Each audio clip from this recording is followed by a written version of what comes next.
Eu tô confortável hoje. Tô confortável porque eu sei que nós, eu e você, vamos eleger candidaturas LGBTQIA+, na Câmara de Florianópolis. Sim, essa revolução está pronta e nós estaremos juntinhas, vendo o alcançar dos voos da política na cidade. Isso tudo que a gente precisa. Por isso, está começando mais um Vote LGBT+, com Suzaninha, meus amores.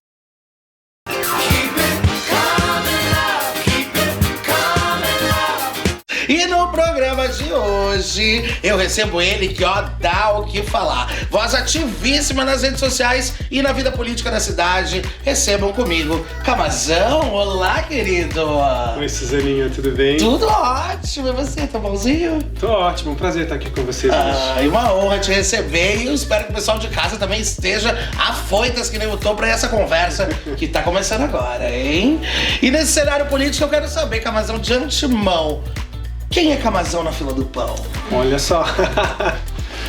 Olha, gente, eu sou jornalista de formação, né? Sou um homem bissexual. Sou pai de 2 meninos, do meu primeiro casamento com a Rebeca. Depois a gente se separou. Hoje sou casado com o Paulo, né? De papel passado e tudo. Agora é Leonel Camazão Cordeiro, que eu fiz questão de ir no cartório registrar. Acho que isso é importante. Não é importante só para mim, enquanto indivíduo, família. Acho que é importante para a sociedade normalizar isso, né? E o Camazão é um militante político, um ativista do PSOL. Sou filiado no mesmo partido há 15 anos. Nunca troquei de partido, não sou desses que fica indo para lá e para cá. E dentro do PSOL já fiz um pouco de tudo. Assim, eu costumo brincar, né? Eu já lavei o vaso sanitário da sede do partido e já fui candidato a governador. Então eu sempre fui pau para toda a obra.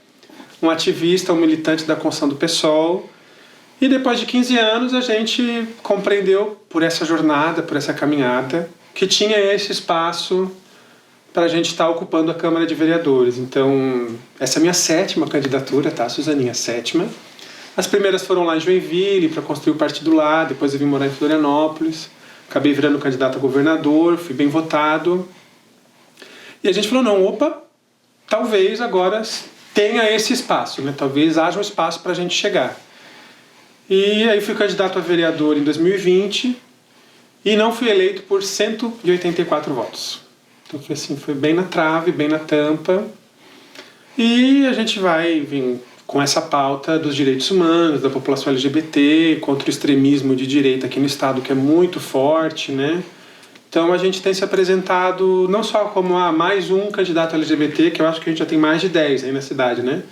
Mais um candidato LGBT que está disposto a dar a cara a tapa para fazer o enfrentamento contra a extrema-direita, né? Às vezes me falam, nossa, mas você é tão corajoso, você fala, você denuncia, você isso, você aquilo. E às vezes eu falo assim, pois é, né?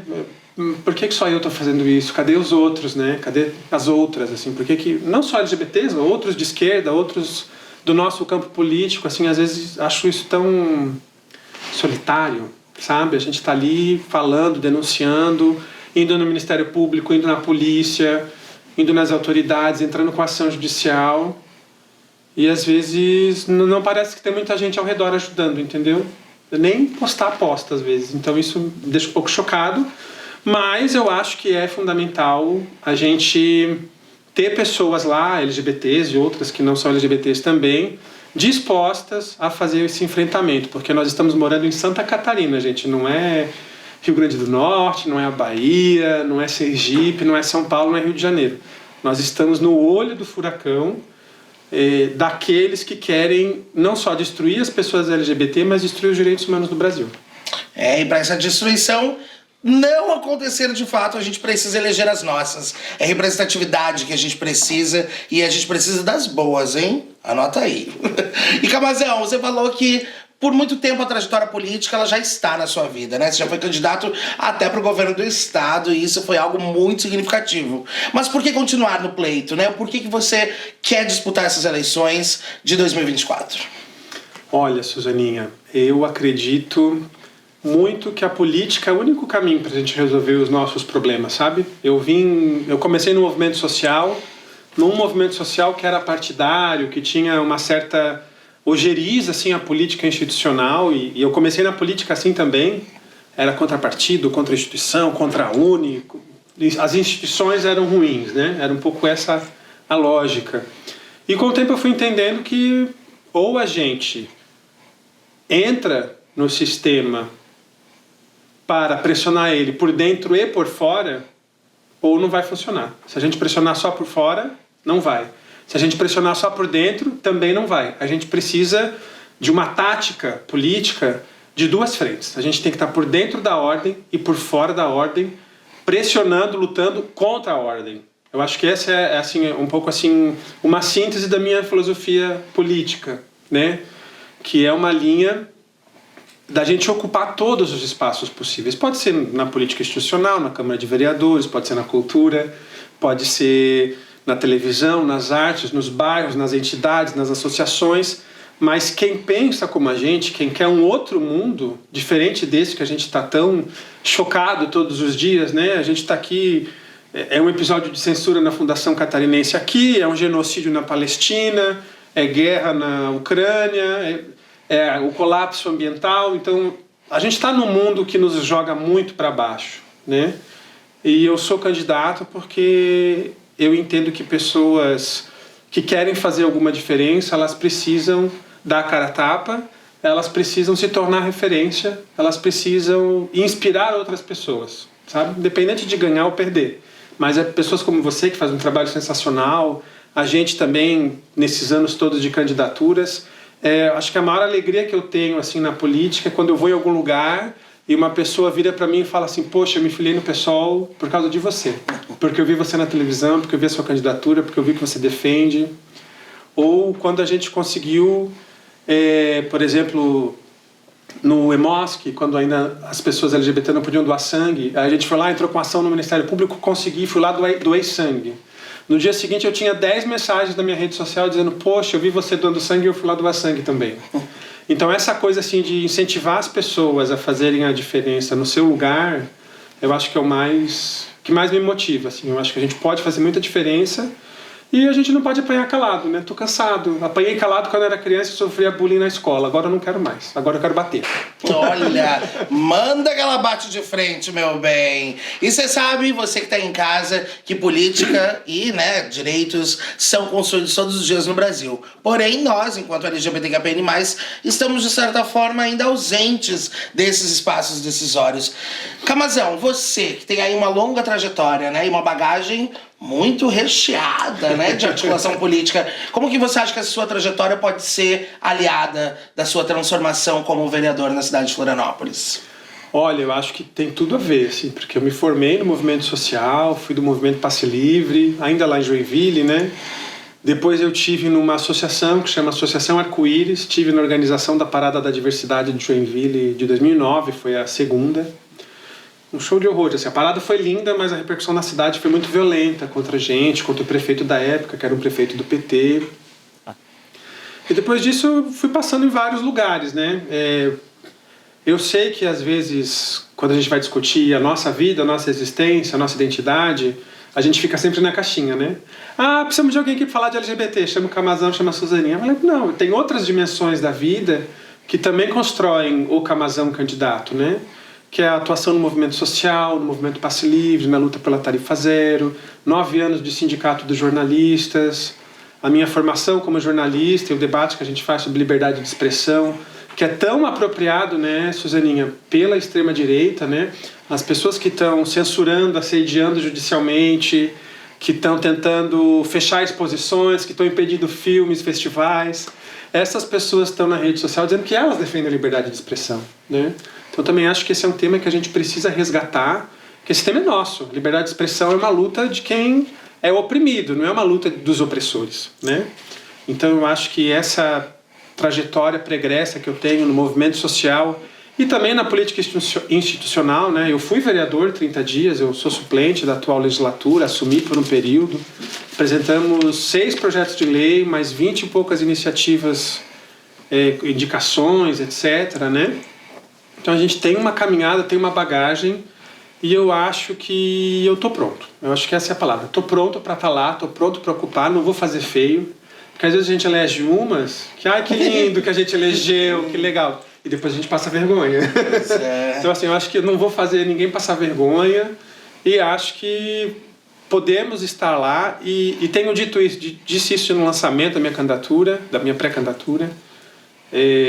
Eu não estou aqui para tirar o lugar de ninguém, tá? Eu não quero, vou pegar o lugar de fulano, de beltrano, de ciclano, não quero.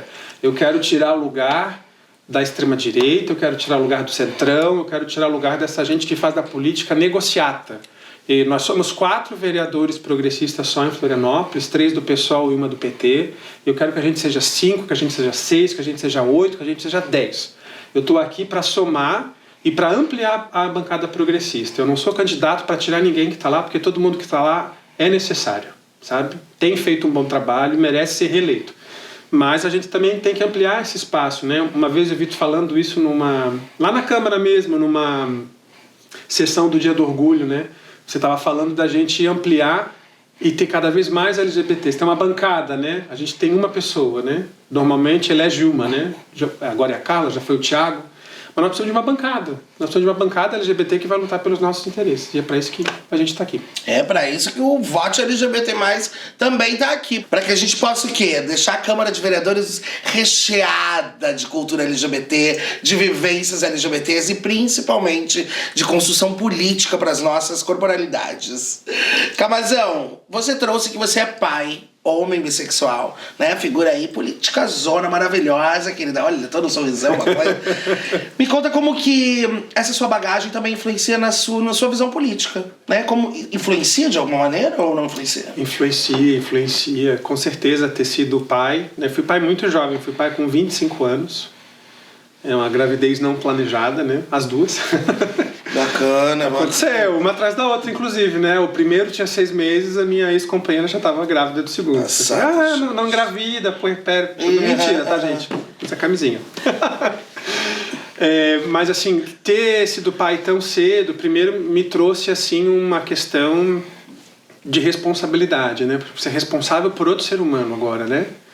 E essa primeira vivência de pai, a Rebeca, que era minha companheira na época, ela trabalhava fora e eu trabalhava no home office.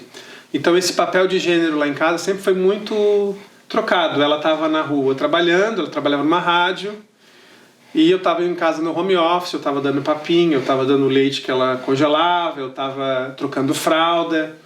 Então esse papel do pai e da mãe tradicional sempre foi muito invertido lá em casa. Então eu sempre fui a coisa mais do prover, do cuidar. E a Rebeca sempre foi mais de estar presente nos momentos de diversão, de levar para passear, de fazer a coisa lúdica, assim, né? De brincar. Eu confesso que, assim, eu às vezes não tenho muita paciência para brincar. Sou muito trabalho. E a Rebeca ela vem, passeia, faz coisa, assim, um negócio incrível. Mas eu acho que ter sido pai muito jovem me trouxe responsabilidade muito cedo. E essa paternidade, ela também foi dividida de alguma forma com a construção do PSOL, né? Eu me filiei no PSOL com 22 anos e fui pai, fui candidato a prefeito com 24 e pai aos 25, né? Então foi tudo muito junto ao mesmo tempo agora, assim, sabe aquela loucurada? E eu acho que isso também me preparou, assim, para lidar com desafios da vida, para lidar com o próprio preconceito, né? Porque o fato de ser um homem bissexual ainda é uma questão, eu acho que a gente não fala muito sobre isso, mas eu acho que é um dos segmentos dentro da nossa sopa de letrinhas que tem menos espaço, que tem menos visibilidade. Se você for procurar uma lista de políticos eleitos LGBTs ou uma lista de políticos bissexuais eleitos no Brasil, o que a gente tem são mulheres. Todas as bissexuais eleitas são mulheres, né? Homens, a gente teve um em Belo Horizonte e ainda era apoiador do Bolsonaro, então, né? Então não era LGBT, a gente fora aqui. Então teve isso, né? Eu, quando assumi a Câmara por 30 dias, eu fui o segundo homem bissexual a ser vereador no Brasil. Passado, assumido, né? Assumido, né, gente? E o próximo programa é no Armário com Suzana, a gente vai. Camazão, maravilha, né? E como essa responsabilidade chegou cedo, né? Acho que as nossas histórias enquanto LGBTQIA+, nossas vivências, né? Nos constituem enquanto sujeitos. E por isso é importante que as nossas vivências possam acessar cada vez mais pessoas e que a gente possa, de fato, transformar a sociedade a partir desse lugar, que é nós por nós. Estamos chegando ao final do primeiro bloco. A gente vai dar início à nossa segunda rodada de perguntas. E agora mais objetivo, hein? Quero só ver. Vocês não perdem por esperar. Estão gostando? Deixa um comentário, compartilha com todo mundo e chama. Chama geral, porque o Vote LGBTQIAPN+, com Suzaninha, tá no ar.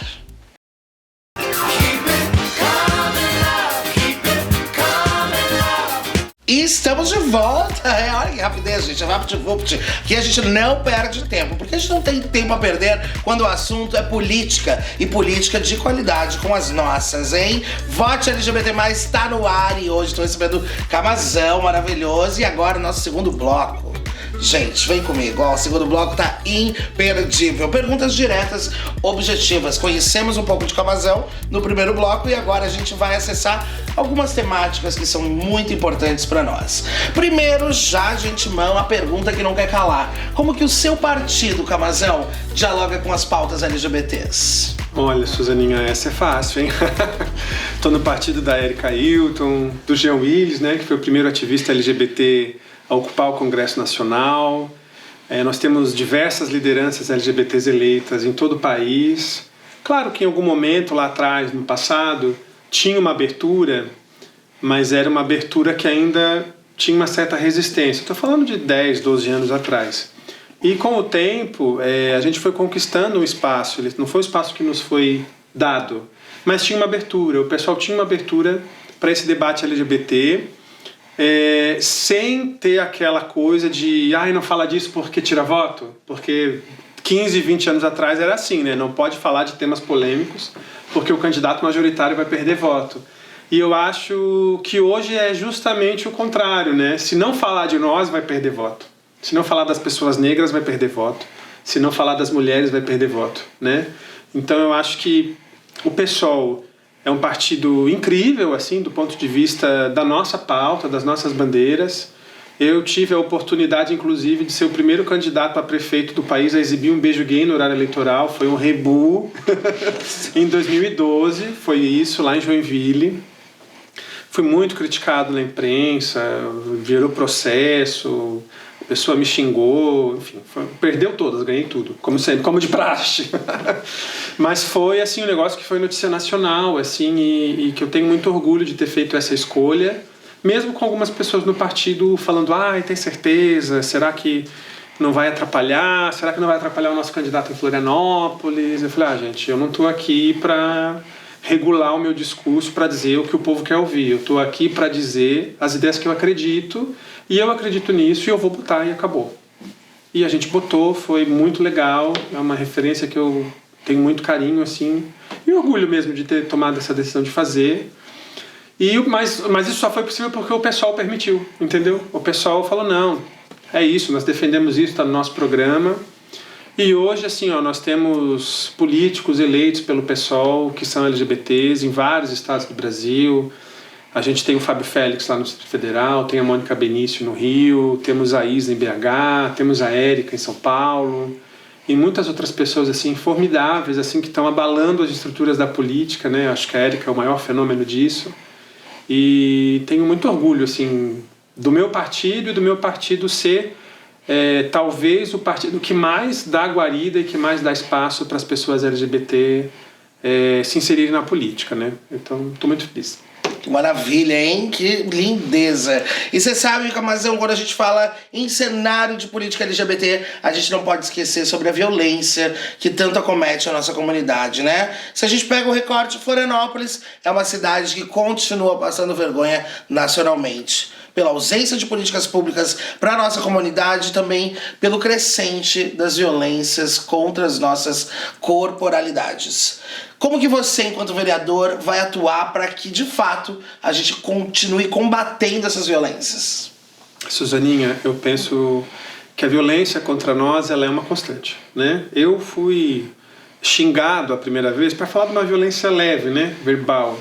Eu fui xingado de bicha pela primeira vez, eu tinha 6 anos de idade. Estava na pré-escola, não sabia nem o que era bicha, que era viado, não sabia nada. Mas as pessoas sabiam. Sabiam que eu não era, né, normal, entre aspas. Então, eu acho que a violência ela faz parte das nossas vidas e a gente tem que produzir uma sociedade em que a violência deixe de fazer parte das nossas vidas. Mas eu acho que o grande problema que a gente está enfrentando hoje, além da violência nas ruas, a violência por homofobia ou LGBTfobia produzida por indivíduos, né? Nós vivemos uma violência que ela vem principalmente dos agentes do Estado. Eu nasci numa geração em que os agentes do Estado nos ignoravam. Não existiam políticas públicas para nós porque nós não éramos considerados importantes. Agora o quadro piorou, na minha opinião. Os agentes públicos do Estado, uma parte deles pelo menos, entendeu que nos violar dá votos. Então, entende a escala do que eu estou falando? Antes a gente só era esquecido, ignorado. Faz aqui um agradinho, uma verbinha aqui para uma parada, para alguma coisa, resolveu, o LGBT está resolvido. Próximo. Agora não. Agora nós temos governador, bancada de deputados federais, estaduais, em vários estados do Brasil, que faz da violação à nossa existência uma política de ódio para ganhar voto. Então, acho que existe a violência das ruas, mas ela é estimulada pelos agentes do Estado eleitos pelo voto popular, que vem na gente uma forma de mobilizar os ódios, né? Mobilizar os ódios para angariar votos, né? Por meio das mentiras, das fake news, enfim, de toda essa tragédia que virou a política, do kit gay a mamadeira de piroca, ao banheiro. Então, veja que sempre esses temas cruciais em eleição presidencial, eles são temas contra nós, né? A mamadeira de piroca em 2018, kit gay, depois o tal do banheiro unissex. Então, é sempre contra a gente. Claro que é contra todas as outras pessoas oprimidas, né? Negros, indígenas, mulheres. Mas eu vejo que o bolsonarismo ele tem na gente o seu ponto de coesão, que reúne toda aquela cacalhada de monarquistas, olavistas, fascistas, nazistas, liberais, Chicago Boys e et caterva, vou usar uma expressão chique. Então, o ódio contra nós é o que unifica todos essa diversidade de conservadores. Gente, e o cenário das câmaras de vereadores pelo país está cada vez pior. Por isso que a gente precisa transformar esses espaços, elegendo as nossas representatividades. E, Camazão, quando a gente fala nesses espaços políticos, a gente precisa entender que eles são decisórios para as nossas vidas, não é mesmo? E quando a gente vê a Câmara de Vereadores em Florianópolis, gente, onde nós temos apenas uma representação atualmente, é vergonhoso, porque esse espaço vai decidir sobre as nossas vidas e demandas. Como você vê a Câmara de Vereadores como aliada na defesa da comunidade LGBT, mas também na transformação social? Olha, Suzaninha, eu penso que a Câmara é um espaço muito importante para fazer essa disputa, porque, como eu estava falando, a luta das pessoas LGBT hoje é uma luta de resistência, porque os agentes do Estado querem nos violar. Então, a gente está num espaço do parlamento, às vezes, não é necessariamente para aprovar leis, mas para impedir leis de serem aprovadas. Nesse momento, aqui na Câmara de Florianópolis, existe uma vereadora que está propondo retirar do Plano Municipal de Educação, do Plano Municipal de Políticas para Pessoas LGBT, todo o capítulo que fala sobre educação, porque ela quer proibir que se fale de gênero e sexualidade nas escolas. É uma boa. Então, assim, veja, nós não precisamos aprovar uma lei, porque o plano já existe. Mas existem agentes do Estado que querem destruir o plano. Então, nós precisamos de espaços no parlamento para impedir a destruição. Então, o bolsonarismo ele funciona um pouco nessa lógica. Ele é uma lógica de destruir o que foi construído. Ele não é uma lógica de construir nada. Eles querem destruir a Constituição, desconstruir os marcos legais, destruir decisões do STF, para que esse novo normal que eles querem construir seja estabelecido a partir das fake news, a partir dessa disputa de narrativas que tem no ódio contra nós o centro.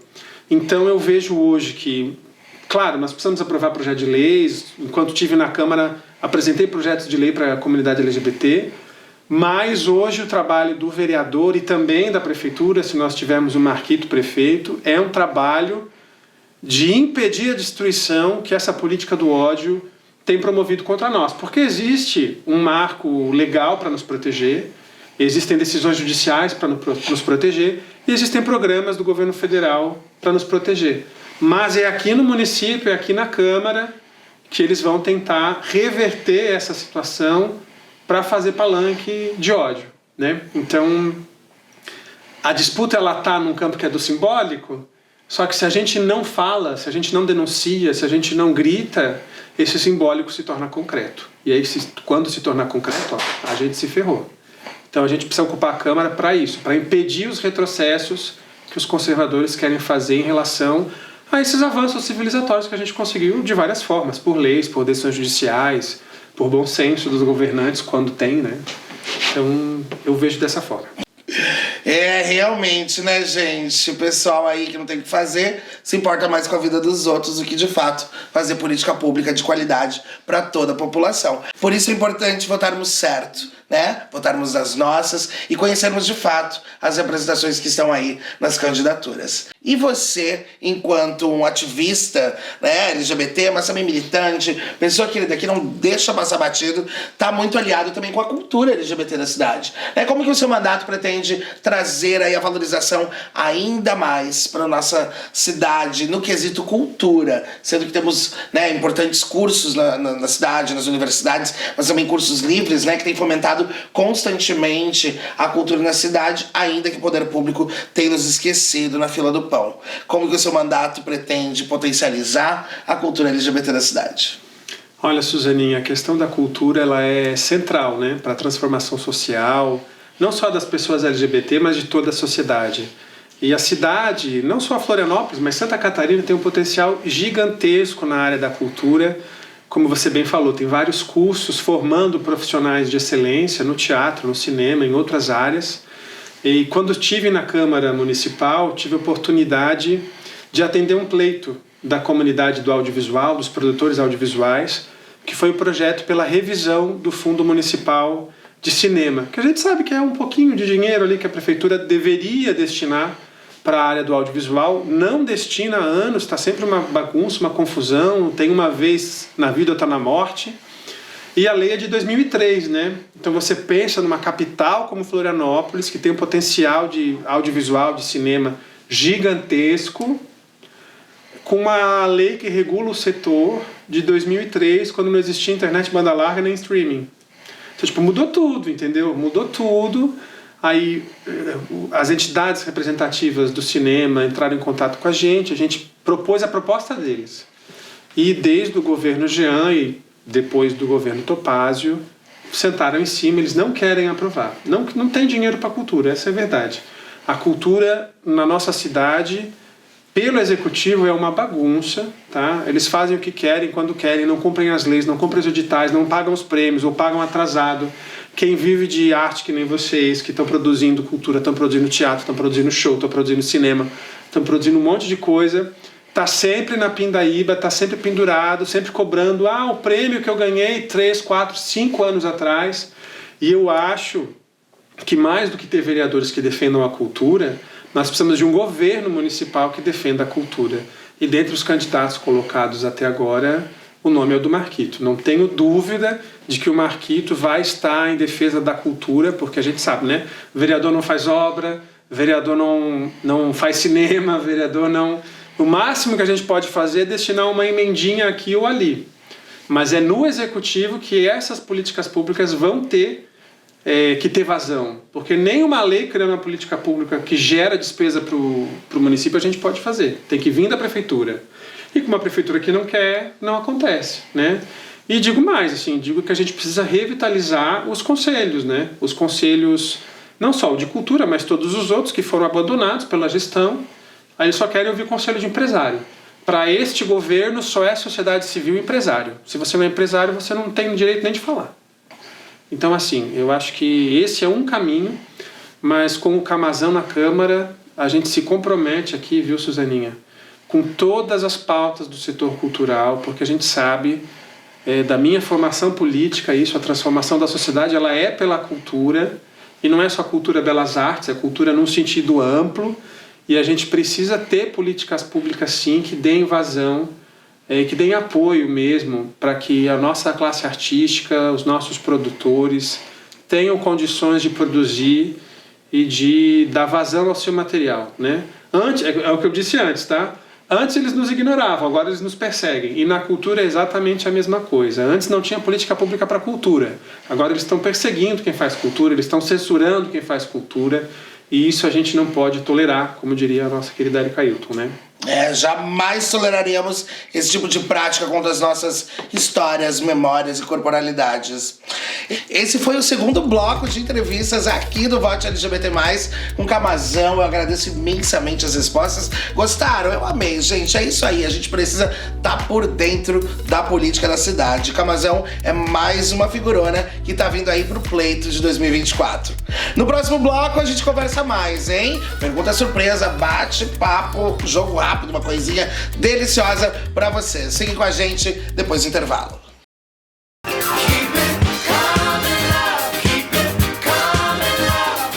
Que papo gostoso, hein, minha filha? Eu sei que você tava doidinha pra esse episódio. Então conta pra mim, tá gostando? Já mandou pro grupo do Zap das vizinhas? Já convidou todo mundo pra curtir? Vamos reverberar as vozes LGBTs esse ano. A gente tem que eleger as nossas. E nós vamos, hein? Tamo juntas, conta comigo. Camazão, estamos entrando no nosso terceiro e último bloco. Esse é aquele bloco, querido, assim, ó, agitado, repleto de surpresas. Entra a família, o povo chora, é uma delícia. E olha, agora nós teremos uma pergunta surpresa e depois o nosso bate-papo. Tá prontinho? Vamos lá. Posso? Pode dar-lhe. Mesmo? Mesmo. Sem processo, não vai ter processo. Não contra ti, não. Vamos lá então descobrir a nossa primeira perguntita. Primeira e única, né? Porque é surpresa, só tem uma. Ó, vamos ver aqui. Opa, essa aqui dá o que falar. Se pudesse propor uma lei em Florianópolis que impactasse a comunidade LGBTQIAPN+, qual seria e por quê? Olha, Suzaninha, eu já propus nos 30 dias que eu tive na Câmara Municipal, é a lei do nome social. Alguns falam nome social na lápide ou nome social após a morte, que é um aspecto, né, que a gente às vezes esquece. As pessoas trans, travestis, não binárias, elas também morrem, né? Infelizmente, morrem muito cedo na maioria dos casos no nosso país. E até nesse lugar da morte, elas são violadas e desrespeitadas, né? Então, a pessoa que não retificou o nome em cartório, às vezes por pressão da família, às vezes pela própria funerária, que está lidando com essa situação, ela não respeita a identidade de gênero da pessoa que morreu. E a gente propôs uma lei, que já é lei no Distrito Federal, já é lei em Pernambuco, para que as funerárias sejam obrigadas a respeitar não só o nome na lápide, mas durante todo o funeral respeite também a identidade de gênero dessas pessoas sob pena de multa. Nós temos uma série de legislações aqui em Florianópolis que nos protegem, mas que não tem punição, né? Então, se você tem uma regra sem punição, quem é que vai respeitar, né? É difícil. Então, gostaria muito de ver esse projeto aprovado. Nós conseguimos 3.000 assinaturas numa abaixo-assinado a favor desse projeto de lei. E até agora o governo sentou em cima, o relator está em cima desse projeto há mais de um ano. Não deixa ir para frente.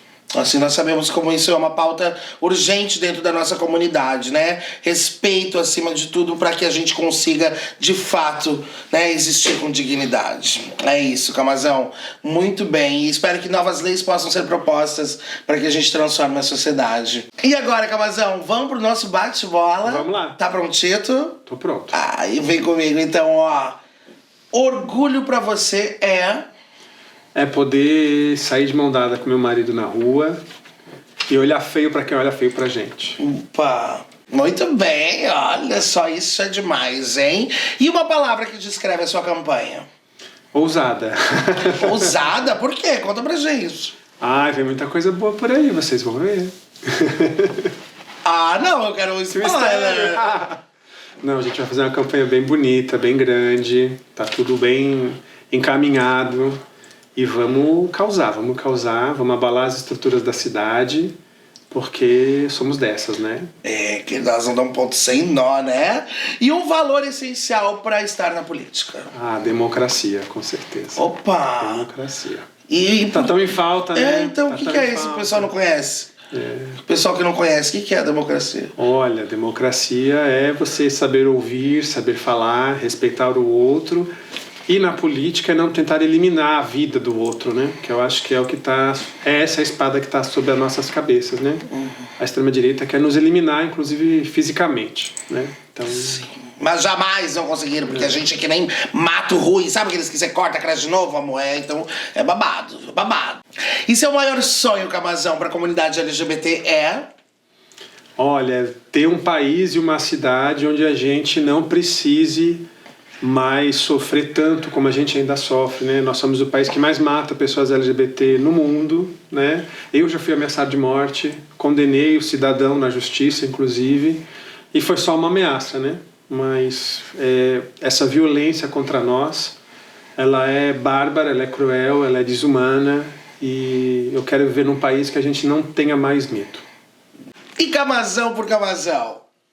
Olha, uma pessoa que acredita muito na política como forma de mudar a sociedade, acho que não tem saída fora da política, e entrei nessa há muito tempo, me sinto pronto para estar nesse lugar, não só para fazer barulho, para gritar, para reclamar, mas para articular politicamente, para aprovar projetos de lei, para fazer de Florianópolis uma cidade melhor para nós LGBTs, mas também para toda a população.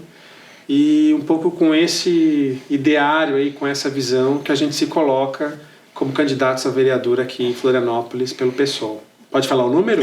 Querido. O número 50500. Não sei se você já sabia, um número bem facinho. 50500, Camazão vereador. Olha que lindeza, Camazão. Agradeço imensamente sua disponibilidade por estar aqui com a gente hoje. Espero que vocês que acompanharam esse programa tenham se divertido, gostado e o melhor, aprendido, porque é isso, nós conhecemos mais sobre essa figurona aí tão importante no cenário político catarinense, brasileiro, latino-americano, que é Camazão. Meus amores, até o próximo programa. Vote LGBT+, com Suzaninha, é um mergulho profundo na política LGBTQIA+, de Florianópolis. Tá em dúvida? Não sabem quem votar? Volta nos outros episódios. Tem muita gente boa que tá passando por aqui e a gente vai eleger pra transformar a Câmara de Vereadores de Florianópolis. Nada sobre nós sem nós, é política LGBTQIA+, e Suzaninha com você. Até o próximo programa. Obrigada, Camazão. Obrigada a todo mundo. Beijo. Valeu, amor. Vez, meu bem. Gracioso, adoro.